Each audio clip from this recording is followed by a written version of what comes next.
first recording I ever bought for myself, the first CD, was a recording of the Bach Motets, actually. And this made an incredible impression on me. I had never heard them or sung them before. I think I was 9 or 10 years old and had saved some money and was able to buy this CD. I remember it was Sigiswald Kuiken and La Petite Bande. And I was so incredibly touched by the music. I remember sitting at 2 o'clock in the night with headphones on down in the living room with my parents, who were already long in bed, and I was still sitting there singing and listening to the music, and was completely filled with with this magnificent music.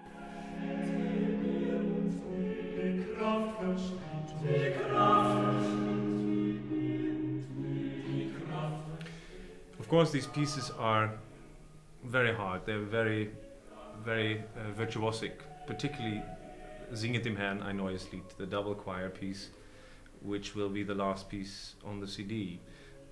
It's really a double fugue where one choir is accompanying the other, one choir is singing the harmonies, and the other choir is doing a lot of virtuosic figures, and it's really, really hard to get this together and to make it still sound clear and that all the lines are heard.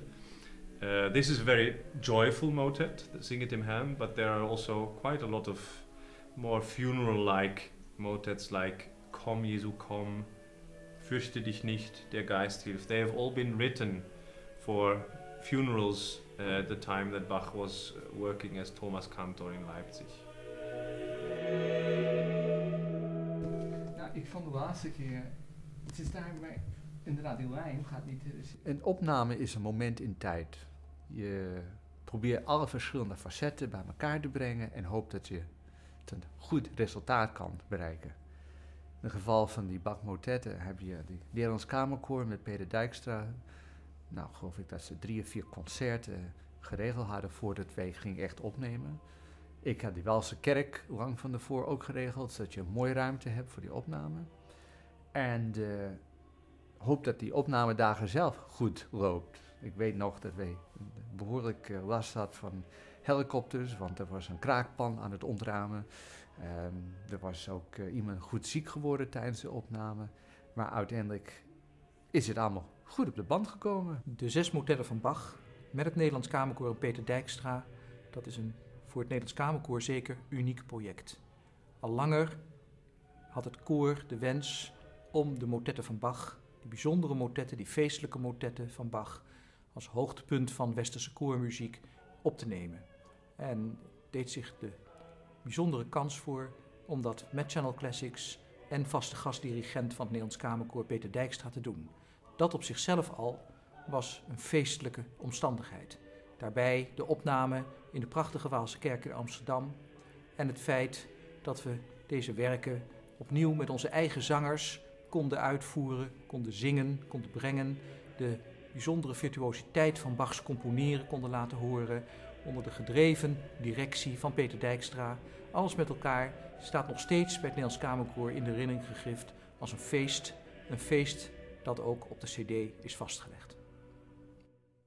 Right now we're in the middle of a recording session with the Nederlands Kamerkoor recording Bach's 6 motets, one of the most famous choral pieces ever written and one of my personal favorites, I must say.